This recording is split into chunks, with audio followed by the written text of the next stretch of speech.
네, 또 다른 13점용 최문순 강원도지사 얘기도 좀 해볼까요? 지금 뭐 계속 고민을 좀 하는 것 같았는데 요즘 뭐 최문순 도지사 행보 어떤지 말씀해 주시죠. 그러니까 지난주를 기점으로 이제 최 지사가 굉장히 광폭 행보를 이제 보이고 있어요. 네. 이제 아마 오늘 이 방송이 나가는 시점에서는 아마 이제 최 지사가 본인의 출마를 공식적으로 선언한 이유가 될 가능성이 굉장히 높아 보이고요. 네. 기점이라는 게 사실 이제 이광재 의원하고 지난주에 오찬을 하면서 그 도화선이 된 것 같고요. 네. 한명숙 전 국무총리를 만나서 오찬을 함께 했어요. 네. 사실 이제 한명숙 전 국무총리 같은 경우 최문순 지사랑 좀 인연이 깊거든요. 이제 뭐 도지사 초선과 재선의 선대위원장을 한명숙 국무총리가 직접 해서 춘천에 강원도에 상주하면서 네. 했고, 또 이제 최 지사의 이제 정무그룹에 이제 한명숙계로 분류되는 인사들이 상당히 많이 있고 적극적 지원 의사를 이제 표출을 했을 것 같고, 그리고 휴가를 냈습니다. 네. 이제 도정하고 현직 도지사다 보니까 도정 업무 수행과 이제 대권 도선은 별개로 두겠다는 취지에서 아마 이제 수요일 목요일은 대선을 위한 의신을 하지 않을까 보이고요. 뭐 본격적으로 뛰어든 건 이미 이제 뭐 기정사실화 됐고, 공식 선언에서 어떤 메시지를 줄 것인가 뭐 이런 것들은 이제 좀 이번 주에 판가름이 되니까 좀 지켜볼 필요가 있고요. 이벤트들이 이제 계속 있을 것 같아요. 최 지사도. 강원도 같은 경우에 사실 진짜 대통령이 나온다라는 게 거의 희박하다고 그렇죠. 모두가 인지하고 있는 상황. 일단은 인구수가 너무 적고 표심이 네. 적기 때문에 그렇죠. 그랬었고, 기존에도 그 원주 출신인 고 최규하 대통령이 유일했던 그렇죠. 상황이었잖아요. 그렇죠. 강원도 같은 네. 경우에는 이미 10대 대통령이었기 때문에 너무 오래전 이야기라서 거론하기조차 의미가 좀 너무 퇴색돼 있을 정도로 그런 차이였는데, 두 명의 후보군이 있다는 것 자체만으로도 강원도에서는 어떻게 보면 정치계에선 소외받고 변방이다, 이거를 일단 좀 허물 수 있는 계기가 될 것 같고, 당선이라든가 아니면 뭐 이 여부를 떠나서 정치 지형을 넓힐 수 있는, 아니면 정가의 강원도라는 걸 알릴 수 있는 유의미한 도전이라고 생각이 그렇죠. 들어요. 네, 그래서 네. 그것만으로도 되게 큰 의미가 있다고 네. 생각해 볼 수 있을 네. 것 같습니다. 이런 상황에서 좀 돈의 야권의 반응은 좀 어떤지도 궁금한데요. 최 기자가 더 잘할 것 같은데. 어려운 건 책이 되죠. 야권 반응이 뭐 안 좋죠. 네. 잃어버린 도정 10년을 먼저 네. 해명하라라는 네. 성명도 냈고요. 뭐 이제 최 지사 같은 경우에는 사실은 최근에 뭐 어떤 현안들이 없었더라면 아마 이광재 의원보다 공식 출마 선언이 빨랐을 수도 있어요. 근데 뭐 사실은 조금 이제 현안에 발목이 잡혔던 이제 뭐 레고랜드와 컨벤션 센터 같은 경우 이제 도의회를 통과해야 되는 그런 부분도 있었고, 그 전에 이제 한중 문화타운 논란도 좀 있었고, 그런 것들이 조금 일단락 됐기 때문에 선언을 아마 이제 할 수 있었던 것 같고, 뭐 이광재 의원 같은 경우에도 사실 이제 책을 많이 잡더라고. 이게 뭐 그렇게 성명서에 보면은, 그리고 야권에서는 그 전현직 도지사로서 해명해야 될 것이 우선이 아니냐라는 뭐 반응을 일단은 쏟아내고 있고요. 네.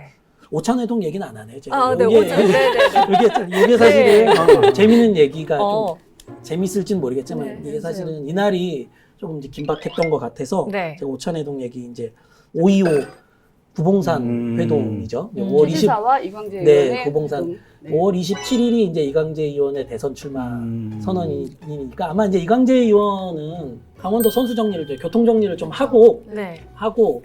좀 가겠다 뭐 이런 정도 생각을 했던 것 같아요. 근데 이제 결과적으로 좀 당황했을 것 같고요. 뭐 제 취재한 바로는 뭐 식사 자리에서 뭐 나 대선 나갈 거야, 뭐 어떻게 하실 거예요, 뭐 이런 대화가 이제 오고 하지는 않았어요. 뭐 사실 이제 마치 고수들이 이제 내공 싸움 하듯이 그렇죠. 네. 서로 눈치와 눈치로 이렇게 하게 됐는데, 이제 최 지사 쪽에서는 이제 위기감을 느낀 거예요. 회동을 마친 후에 그 다음 신문 조간에 교통 정리가 된 것으로 나가면 최 지사 같은 경우에는 뭘 시작도 해보지도 못하고. 못하고 실기를 해버리는 네. 그런 상황이 되기 때문에 그날 오전부터 이제 얘기들이 막 나오기 시작합니다. 제가 사실 이제 이날 점심 식사 전에 최 지사를 만났어요. 만나고 네. 또 식사 후에 또 통화도 했는데, 서로라는 말을 굉장히 강조했어요. 서로 끌어주고 밀어주자 라는 취지로 얘기하겠다. 그래서 제가 일방적으로는 아니군요 라고 얘기하니까 지사가 알아서 해석하라고. 뭐 제가 어떻게 해석하던 틀리지 않을 거라는 네. 메시지를 줬고, 결정적으로 후발주자라는 말을 본인이 썼어요. 대화하는 과정에서. 내가 후발주자지만이라는 표현으로 제가 사실 거기서 감을 잡았는데 네. 후발주자라는 건 이미 결심을 그렇죠. 굳혔다는. 그리고 난 다음에 이제 기사가 걷잡을 수 없이 나오게 되면서 네. 이제는 당겨져서 이번 주 중으로 아마 평일에 아마 이루어질 것 같고요.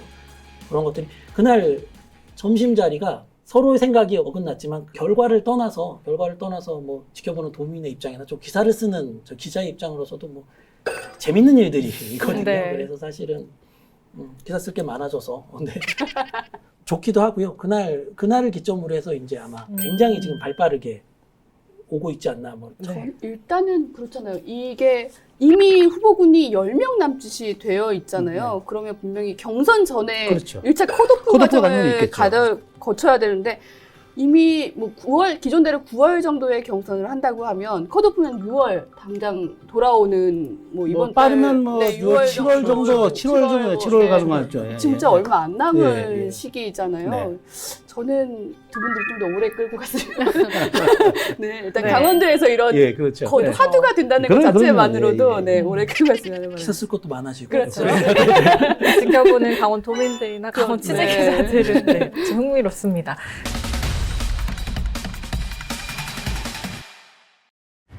아까 저희가 앞서 말한 게 이광재 의원이 이번에 시대 교체, 세대 교체, 선수 교체를 그렇죠. 좀 키워드로 내세웠잖아요. 네, 네. 지금 요즘 이 중앙 정치권에 뭐 정권에서 이 세대 교체가 좀 엄청난 키워드인 것 같습니다. 네. 저희가 뭐 지난 시간에 잠깐 얘기했는데 그 국민의힘 당대표 경선에서 지금 이준석 돌풍이 불고 있잖아요. 좀 뭐 이런 정치권의 세대 교체 이슈 관련해서는 좀 어떤 생각이 드시나요? 이준석 현상이라는 이름으로 가지만 실제로는 국민이 그동안 이제 여러 가지 기회들 많이 줬잖아요. 그러니까 우리 이제 정치에 정권 교체도 한번 해봤고, 그럼 우리가 여야에서 이렇게 바뀌어 왔잖아요.